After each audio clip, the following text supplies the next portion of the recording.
सोचिए, रेगिस्तान की सूखी धरती और तपता हुआ सूरज। क्या कोई मान सकता है कि ऐसी जगह पर कला का एक बेहद रंगीन और जिंदा-दिल अंदाज पनप सकता है?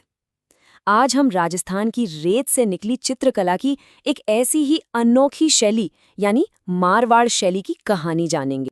तो हमारी कहानी की शुरुआत होती है जोधपुर से, एक ऐसा शहर जिसे सूर्य नगरी और नीली नगरी जैसे कई नामों से जाना जाता है, जो मारवाड़ के विशाल रेगिस्तान के ठीक बीच में बसा है। ये सवाल वाकई हैरान करता है ना, कि किसी जगह का इतना मुश्किल माहौल वहाँ की संस्कृति और क्रिएटिविटी को कैसे इतना अलग और रंगीन बना सकता है। तो चलिए मारवाड़ शैली की इस पूरी यात्रा पर निकलते हैं। हम सबसे पहले मारवाड़ की जमीन और उसके इतिहास को समझेंगे, फिर देखेंगे कि इस स्टाइल का जन्म कैसे हुआ, राजाओं और उस सुनहरे दौर की कहानी जानेंगे, फिर इन पेंटिंग्स को पहचानने का तरीका सीखेंगे और आखिर में कैनवास पर उकेरी गई कुछ मशहूर कहानियों को भी देखेंगे। देखिए, किसी भी आर्ट को समझने के लिए हमें पहले उस कैनवस को समझना होता है जिस पर वो उभरी है, और मारवाड़ शैली के लिए वो कैनवस खुद मारवाड़ का ये रेगिस्तानी इलाका है।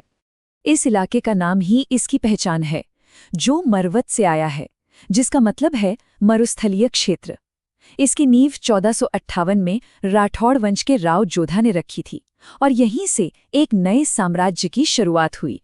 पहाड़ियों से दूर रेगिस्तान के इस अलगाव ने बाहरी दुनिया के असर को कम किया, जिससे मारवाड़ को अपनी एक बिल्कुल अलग कल्चरल पहचान बनाने का मौका मिला, और यही पहचान आगे चलकर इसकी कला में भी झलकी। तो ये अलग पहचान कला के रूप में कैसे सामने आई? चलिए देखते हैं कि कैसे मारवाड़ ने अपनी एक यूनिक आर्टिस्टिक आवाज खोजी।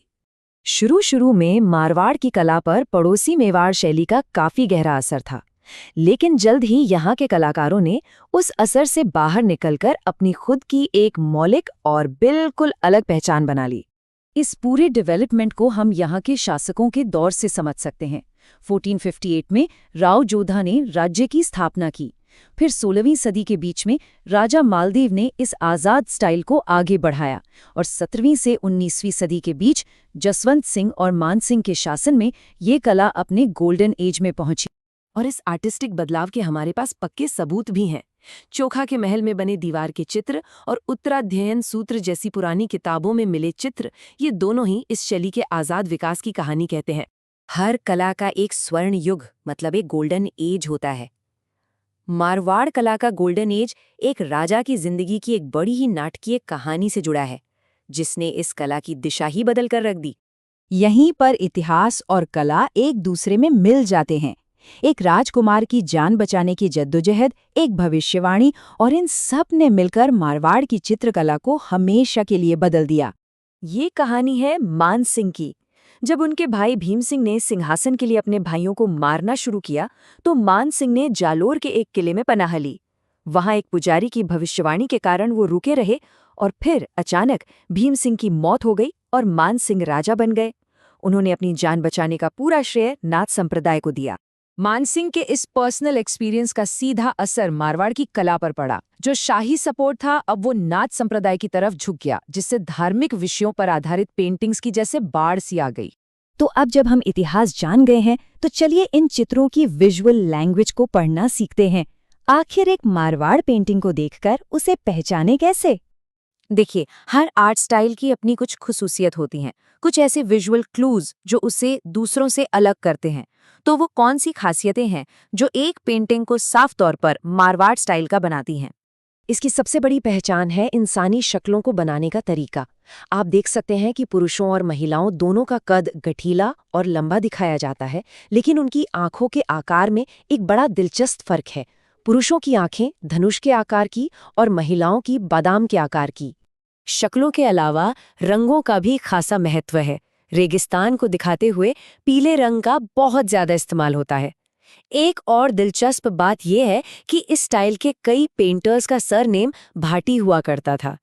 तो अब जब हम इस कला को पहचानना सीख गए हैं, तो चलिए उन मशहूर कहानियों की दुनिया में चलते हैं जिन्हें मारवाड़ के कलाकारों ने अपने कैनवस पर जिंदा कर दिया। इन कहानियों में सबसे पसंदीदा और बार बार बनाई जाने वाली प्रेम कथा है ढोला और मारू की। ये एक ऐसी कहानी है जो पीढ़ियों से लोगों के दिलों में बसी हुई है।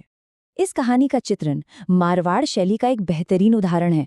इसमें आप प्रेमियों को ऊंट पर सवार देख सकते हैं और पीछे रेगिस्तान को दिखाती वो खास पीली बैकग्राउंड भी।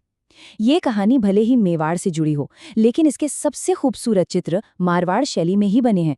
लेकिन मारवाड़ कला सिर्फ प्रेम कहानियों तक ही नहीं थी।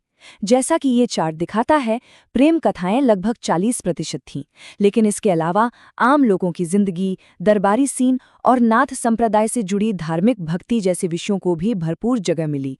ये इस कला की डाइवर्सिटी को दिखाता है। इस कला की परंपरा कितनी पुरानी और समृद्ध है, इसका अंदाजा आप इस तारीख से लगा सकते हैं, 1623। ये वो साल है जब कलाकार वीरजी भाटी ने मशहूर रागमाला सीरीज को पेंट किया था, जो इस शैली के शुरुआती बेहतरीन उदाहरणों में से एक है। तो आखिर में ये हमें याद दिलाता है कि कला गुजरे हुए वक्त के साथ एक तरह की बातचीत है।